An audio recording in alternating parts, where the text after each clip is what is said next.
Nerds, Brandon, I'm here for a movie review. I went and saw Ant-Man. I'm just going to jump right into it. I know there's a lot of people naysaying this movie and being like, oh man, I don't want to see it. It looks stupid. It's about a guy who shrinks. How is that a superpower? It's great. That's the short review. It's fucking outstanding. Go watch this movie.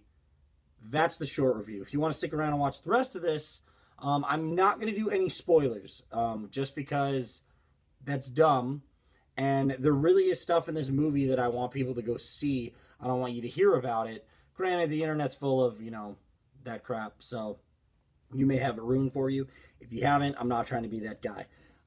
So first off, the couple things I had about the movie, that I was worried about going into it, is just the whole idea of going with Scott Lang as the Ant-Man everybody's going to know, and not Hank Pym. Hank Pym's the original Ant-Man. Okay, he's in this movie. How is he around? What is his deal? And it's really cool how they tie his history in to this movie. It's done in just the best way I think you could do that with this character.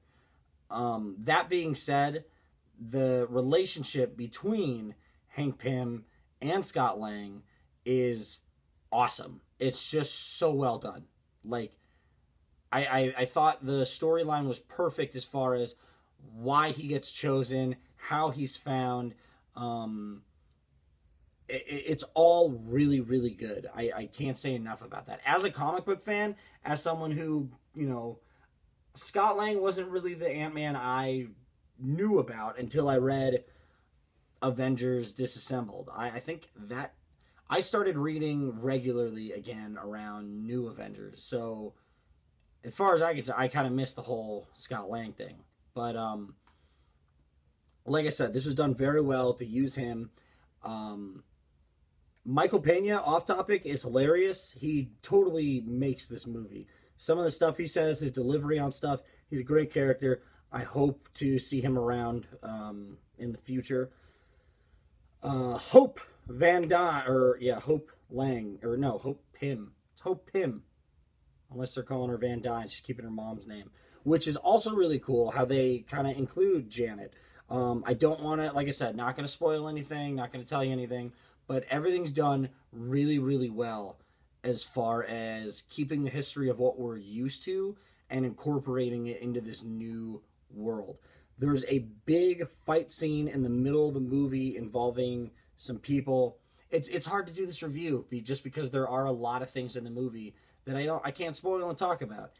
Maybe the commercials have ruined them for you, but it really hasn't. You may know someone's in the movie, but it's a lot better than that. What I am going to get to is actually stuff mid-credits and post-credits. Mid-credits, this is something that I hope gets included sooner than the next Ant-Man movie. It's something that I hope they really implicate sooner than, what I believe they'll end up doing. End credits is outstanding. It's the perfect bridge for just the next idea Marvel's going to have, bringing Ant-Man into the cinematic world of Marvel. It's great. As far as a superhero movie goes, it's really, really good. It is weird. It's weird because it is about a guy who shrinks and talks to ants and communicates. It's not like, Captain America or Thor or all this other stuff. Like, Guardians was weird, but it was in space. So it's like, that's space weird. You can get away with that. This is on Earth. This is very founded. There's science behind it. There's a lot of things behind it. Some of the cameos in this movie are outstanding. Don't want to give those away either. But there's a lot going on in this movie. And I really I want to go see it again. Just because there was so much. I've read about some of the Easter eggs. I did catch them the first time around.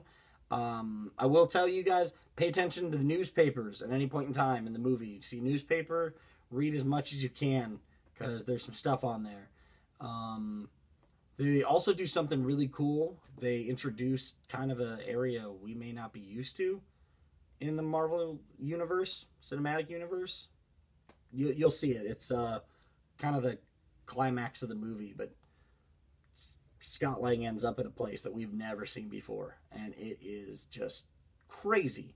I think this is a big stepping stone. You know, phase 1 and 2, you really went with, you know, safe characters, big name characters. You know, Ant-Man, Hank Pym was a founding Avenger, but it's hard to just have him do a standalone movie. Like Black Widow hasn't had a standalone movie. Hawkeye hasn't had a standalone movie.